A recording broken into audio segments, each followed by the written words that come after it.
Karena kemarin saya kolaborasi dengan YouTuber Indonesia, Blusukan Kuliner dan banyak kecaman dari netizen, maka dari itu di sini saya akan mengklarifikasikan dan akan membongkar semua fakta yang telah saya alami selama saya bekerja di Malaysia.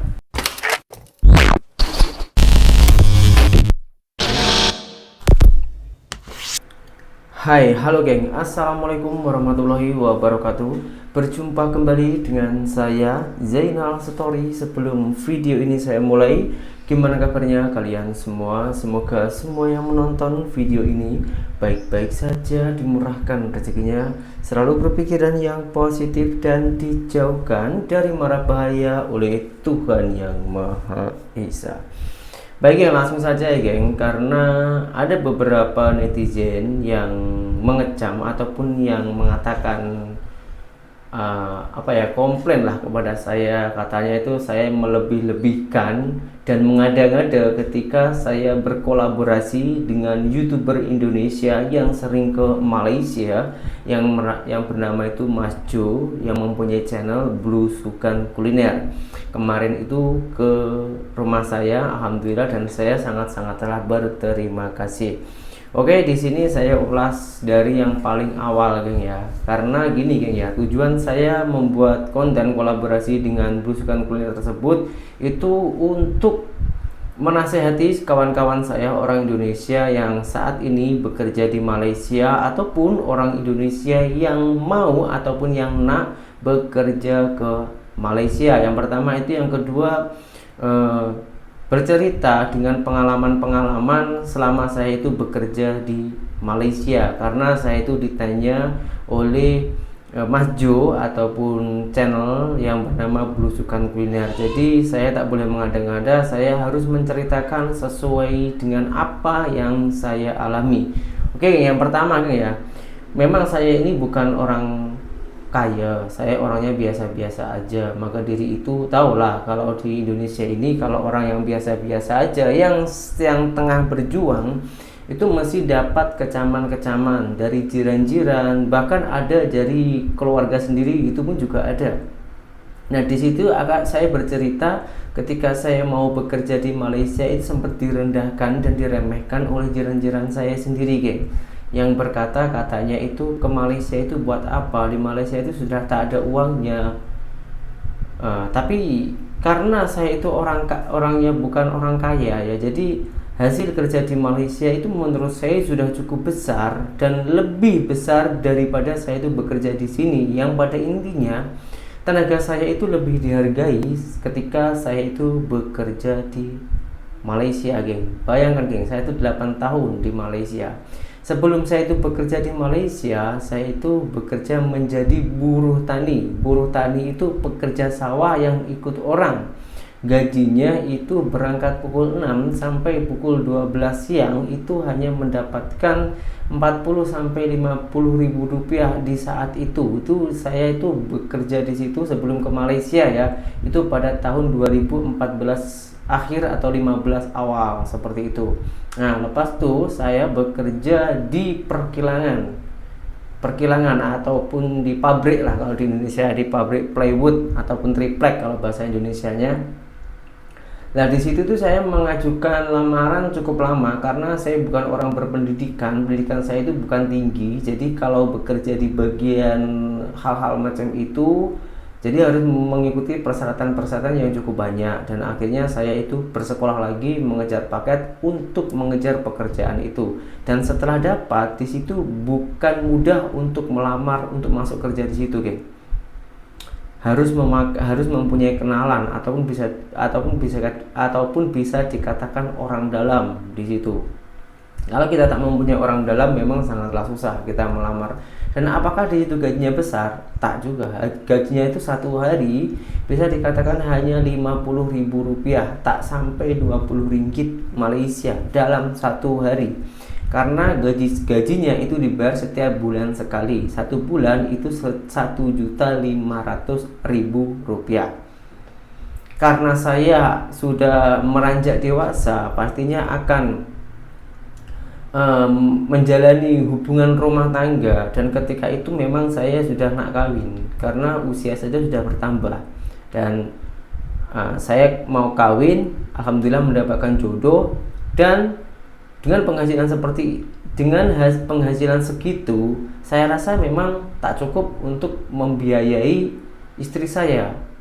Jadi saya putuskan untuk bekerja ke Malaysia gitu, geng ya. Ceritanya seperti itu. Saya bekerja di Malaysia itu saya bukan kosong, saya langsung resmi, saya langsung calling visa karena saya menghubungi pakcik saya yang sampai saat itu masih bekerja di Malaysia. Nah, sampai di sana awal-awalnya saya itu mungkin orang Malaysia itu serupa lah dengan Indonesia.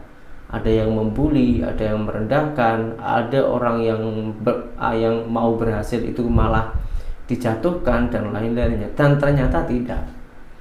Memang orang-orang Malaysia, jujur geng ya, memang orang-orang Malaysia itu lebih membimbing ataupun menuntun geng. Ketika saya itu mengalami kesalahan, dibenarkan. Cara pengelolaan keuangan itu pun juga saya mendapatkan ilmu dari Malaysia, karena saya memang nggak tahu apa-apa sebelumnya geng. Di Indonesia sini pekerjaan dan juga lingkungan saya itu hanya pergi ke sawah dan juga ke kilang tersebut. Jadi memang saya tak tahu apa-apa. Sekali saya merantau itu langsung ke Malaysia, dan saya itu merasa shock. Dan karena banyaknya netizen Indonesia itu yang entah Indonesia, saya rasa Indonesia lah ya, ada yang DM, ada yang komentar, ada yang mengatakan katanya saya itu melebih-lebihkan di ceritanya belusukan kuliner. Nah, di sini saya sudah mengklarifikasi lah, itu memang saya betul geng. Kalau saya bohong ini buat apa saya tipu-tipu? Saya tak ada untung pun, sikit pun tak ada untung. Karena saya itu sayang kepada orang Indonesia saya sendiri, karena begitu banyaknya orang Indonesia itu yang bekerja di Malaysia. Saya hanya memberikan saran. Dan ketika saya membantu orang lumpuh itu pun juga memang nyata, memang real, boleh dibuktikan sendiri. Tempatnya saya itu di waktu saya bekerja dulu itu tepatnya ada di Sriwijaya, Maran, Pahang, Malaysia, boleh dibuktikan sendiri. Alhamdulillah sampai saat ini yang lumpuh itu sudah pulang kampung. Nah, tepatnya di Jawa juga, Jawanya tepatnya di Ponorogo. Nah, alhamdulillah, itu pun juga kepulangan beliau itu bukan karena saya hanya merekam, hanya memberitahu ataupun memberikan informasi. Siapa tahu ada orang baik, dan ya ternyata banyak orang-orang baik Malaysia yang membantu, bahkan ada yang langsung pergi ke tempatnya tersebut. Ada juga YouTuber Malaysia yang cukup besar ya, yang namanya itu Ika Wulandari tersebut, beliau langsung berkunjung ke tempatnya tersebut, dan membuat saya itu semakin salut. Wow, ternyata segitu baiknya ya orang Malaysia ini. Tak ada rasis, tak ada bully, tak ada dan lain-lainnya, itu nggak ada geng. Memang itu nyata. Dan ketika saya bekerja di sana itu memang betul-betul nyaman, sangat-sangatlah nyaman. Karena kenapa? Dari segi lingkungan itu begitu baiknya. Dari segi biaya hidup di sana itu sangatlah murah, sangat geng. Betul-betul murah. Antara kemasukan dan pengeluaran di sana itu betul-betul sangatlah sesuai sangat. Karena penghasilan saya, maaf bukan saya sombong ya, penghasilan saya itu tak kurang dari 100 ringgit Malaysia per hari. Itu uang kalau dirupiahkan sekitaran 300.000 lebih lah ya, 350.000 lebih itu dalam satu hari. Sementara untuk makan di sana satu hari itu saya tak menghabiskan uang 20 ringgit. Jadi bersih boleh kirim ke kampung itu 80 ringgit geng, minimal. Kadang-kadang dapat 200 ringgit, kadang-kadang lebih. Ya namanya saya itu kan kerja di perkebunan. Jadi saya tak ikut Jadi saya tak ikut gaji bulan. Jadi saya tak ikut gaji basic di Malaysia, tak. Jadi besar kecilnya gaji saya itu tergantung rajin atau malasnya orangnya. Dan apakah di sana itu ada orang yang malas, di mana-mana itu pasti ada, geng. Orang Indonesia sendiri yang bekerja di sana, yang niatnya untuk mencari rezeki, yang niatnya itu untuk membahagiakan keluarganya, akan tetapi sesampai di sana hanya berfoya-foya. Karena di Malaysia itu begitu lengkapnya, geng. Semua itu tergantung kita sendiri. Kita mau arah jalan kemana, di sana itu sangat lengkap. Ada beberapa bangsa, ada beberapa dari luar negara lainnya, macam India, Cina, Thailand dan lain-lainnya, semuanya ada. Dan hiburan apapun di sana itu semuanya ada. Kalau sampai kita tak berhasil, itu jangan salahkan Malaysia. Koreksi diri kita sendiri, di mana kesalahan kita. Karena ada beberapa, mohon maaf, ada beberapa konten kreator, TikToker ataupun YouTuber yang dulunya itu pernah bekerja di Malaysia, lalu setelah pulang ke Indonesia, dia orang itu malahan menjelek-jelekan ataupun berusaha untuk memecah belahkan antara Indonesia dan juga Malaysia. Itu fakta, ada. Yang dulunya itu saya berkawan dengan saya, tapi sekarang sudah tak pernah ada kabar lagi. Karena kita sudah sudah beda arah. Dia orang itu berusaha untuk menjatuhkan, kalau saya memang cakap apa adanya, memang segitu. Kalau benar saya cakap benar, kalau salah ya memang saya cakap salah. Saya bukan mengada-ngada, tapi sesuai dengan pengalaman saya. Dan ada juga yang mengatakan, kenapa selalu bandingkan antara Indonesia dan juga Malaysia? Ya karena memang saya itu bekerjanya di Malaysia. Jadi pengalaman saya itu di Malaysia. Ketika saya sejak lahir, saya itu hidup di Indonesia sampai saat ini, merasakan realita-realita kehidupan di Indonesia. Lalu meranjak dewasa, saya bekerja di Malaysia, saya mengalami culture shock gila, geng. Karena memang jauh berbeda. Yang kita ini sama-sama serumpun katanya ya, dan kita sama-sama umat beragama Islam. Akan tetapi beda jauh, geng. Macam kita ambil contoh di waktu bulan puasa. Waktu bulan puasa itu kalau di Malaysia tak ada orang Melayu ataupun orang yang beragama Islam itu tak berpuasa atau makan di tepi jalan. Kedai pun tak ada yang buka. Tapi kalau di Indonesia ada sebagian macam itu. Sebagian, bukan semua ya. Kalau orang cerdas mestinya tahulah, yang namanya sebagian itu hanya orang-orang tertentu yang melanggar ajaran Islam. Apakah kami tak menegur? Marah kalau kita tegur di sini, geng. Katanya, kenapa you ngurusin hidup saya? Urusinlah hidup sendiri, hidupnya masing-masing. Nah, itulah perbedaannya. Kalau di Malaysia itu misalnya ada yang salah, kita ingatkan, dia orang itu merasa bersyukur, masih diingatkan dan menerima dan juga sadar diri. Yang paling utama itu kesadaran diri, geng. Kembali lagi ke topik ya, geng. Di channel Jeff Belusukan Kuliner, saya itu bercerita, saya di sana sama majikan saya dan juga jiran-jiran saya itu dianggap macam saudara sendiri. Ya, memang, geng. Itu memang betul, geng. Yang awalnya itu saya takut pergi ke sana, lalu saya sesampai di sana bukan malah takut tapi malah nyaman. Dan kenapa saya balik ke Indonesia? Ya karena niat saya pergi ke sana itu hanya mencari modal, bukan pindah tempat.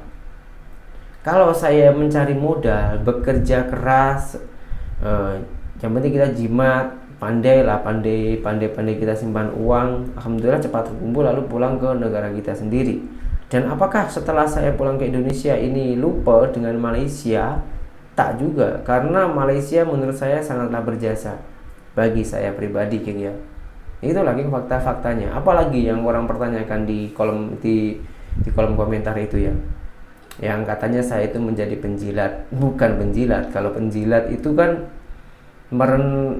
untuk menjatuhkan negara kita sendiri. Tapi saya bukan menjatuhkan, hanya memberi pandangan. Ini loh, jiran kita Malaysia mempunyai program-program seperti ini. Macam barang bersubsidi di sana itu begitu banyaknya. Berapa persen di Malaysia itu bersubsidi barang-barangnya, terutama itu sembako. Nah, kalau di Indonesia belum menerapkan itu, saya rasa begitu banyaknya kemudahan-kemudahan untuk orang yang menengah ke bawah.